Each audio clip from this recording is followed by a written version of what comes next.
Cell Singh सरजटा धोई भगभावेश। श्रीमद्गुरुनाथ मेरे सदगुरु शिव गोरक्षाधीश आदेश।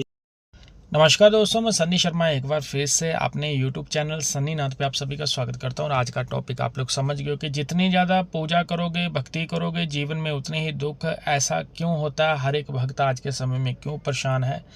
कारण क्या रहता है? जितनी ज़्यादा पूजा उतना दुख। इसमें आप लोगों को मेरे द्वारा जो है एक वो बोलते हैं कि बेस्ट टॉपिक जो है, जो पब्लिक डिमांड पे मैं लेके आऊँ, जिसमें आपको ईश्वर आपकी परीक्षा कब लेते हैं, सजा कब देते हैं और दुख क्यों आते हैं, भक्ति का इस भक्ति के द्वारा इसका समाधान क्या है, भक्त को विशेष रूप से इस तकलीफ का सामना क्यों करना पड़ता है, पिछले कर्मों का फल होता है या आप अभी को गलती कर रहे हो जिसके कारण आपको ये सारी चीज़ जो है वो प्राप्त हो रही है, या आपको वो दुख जो है वो आ रहे हैं, या संकट में आप घिरते हो। दुख है तभी आप ईश्वर के करीब जा सकते हो, या दुख नहीं है तो आप सुखी हो तब आप ईश्वर के करीब जा सकते हो, परमात्मा के करीब जा सकते हो। जिस देवता की साधना कर रहे हो या उसके आप लोग जो है करीब जा सकते हो। सन्नी नाथ यूट्यूब चैनल, नक्षत्र पथ SN यूट्यूब चैनल एवं गुरु गोरखनाथ यूट्यूब चैनल को सब्सक्राइब करें, बेल आइकन पर क्लिक करें। लाइव चैट में आप लोग मेरे साथ फ्री में बात कर सकते हो। बाकी की सारी जानकारी डिस्क्रिप्शन बॉक्स में मेंशन है। इंटरनेट की दुनिया में कोई मेरा गुरु है, कोई चेला, कोई गुरु नहीं, किसी के जासे में नहीं फंसना। और 98 91 59 72 मेरा नंबर है। बाकी की सर्विस पेड है, विवरण डिस्क्रिप्शन बॉक्स में मिल जाए। डिस्क्रिप्शन बॉक्स जरूर अच्छे से देखें। डॉक्टरी ट्रीटमेंट डॉक्टर के पास है, तो वीडियो को बिना स्किप करे देखें। चलिए चलते हैं हम टॉपिक की ओर। कई लोग कहते हैं कि हम भगवान के भक्त हैं, रोज पूजा करते हैं, फिर भी दुखों का सामना करना पड़ता है। क्या सच में भक्ति जो है वो दुख देती है, या फिर बल्कि भक्ति हमें उन दुखों को सहने की शक्ति देती है जहाँ पर बाकी लोग जो है वह टूट कर झूल जाते हैं, या टूट कर जो है वो बिखर जाते हैं, या बोल सकते हैं कि वो ऐसे टूटते हैं कि दोबारा जीवन में खड़े ही नहीं हो पाते हैं।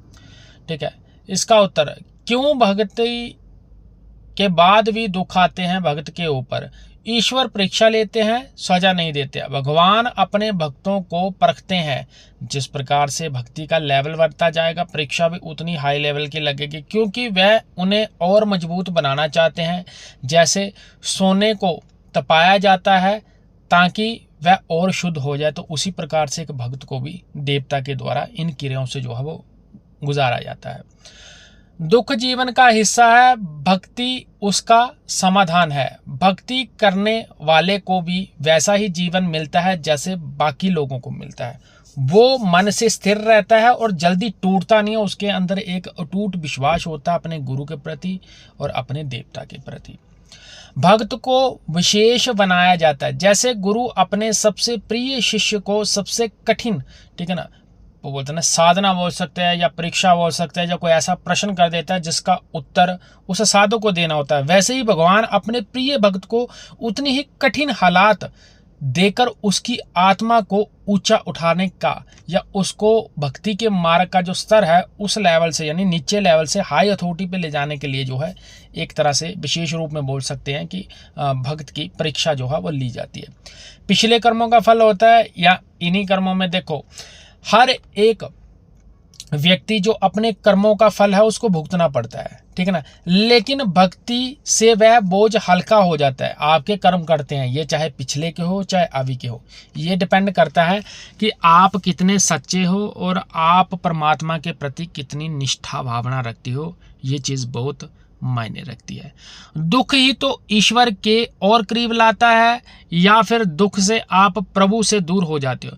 जब जीवन में सब अच्छा चलता है तो हम भूल जाते हैं, क्योंकि हमारे लिए रिश्ते नाते दूर हो जाते हैं। हमारे लिए पैसे से बढ़ के कोई चीज़ नहीं होती। अगर हमारा अच्छा है तो हम परमात्मा के साथ कनेक्ट नहीं हो सकते हैं।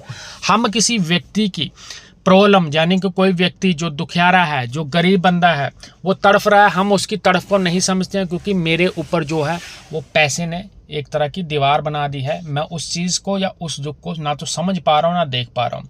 लेकिन जब वही दुख आपके ऊपर आते हैं तब आपका सच्चा संबंध उस परमात्मा के साथ बनता है, क्योंकि उस दुख की कंडीशन में जब आपके मन से प्रभु के प्रति एक भावना निकलती है, चाहे आप मंत्र जाप करते हो चाहे आप कर्म करते हो, वो कर्म डेफिनेटली आपका जो है वो परमात्मा तक पहुंचता है, क्योंकि उस समय आपके मन में किसी प्रकार की अपवित्रता, ठीक है ना, या किसी प्रकार का छल कपट नहीं होता, क्योंकि उस वक्त आप रोते हुए ही परमात्मा के आगे दुआ फरियाद करते हो।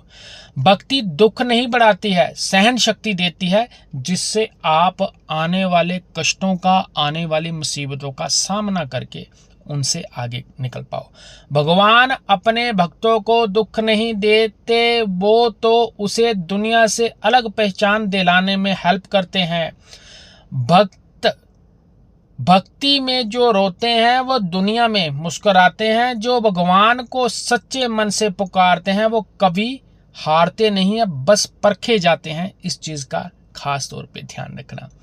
डॉक्टरी ट्रीटमेंट डॉक्टर के पास है, बाकी की सर्विस पेड है। कुछ सिम्टम बताए, वो सिम्टम आप लोगों के साथ मैच होते हैं तो आप कंसल्ट कर सकते हो। 98 61 59 1150 10 2550। नॉर्मल हवन 17,550।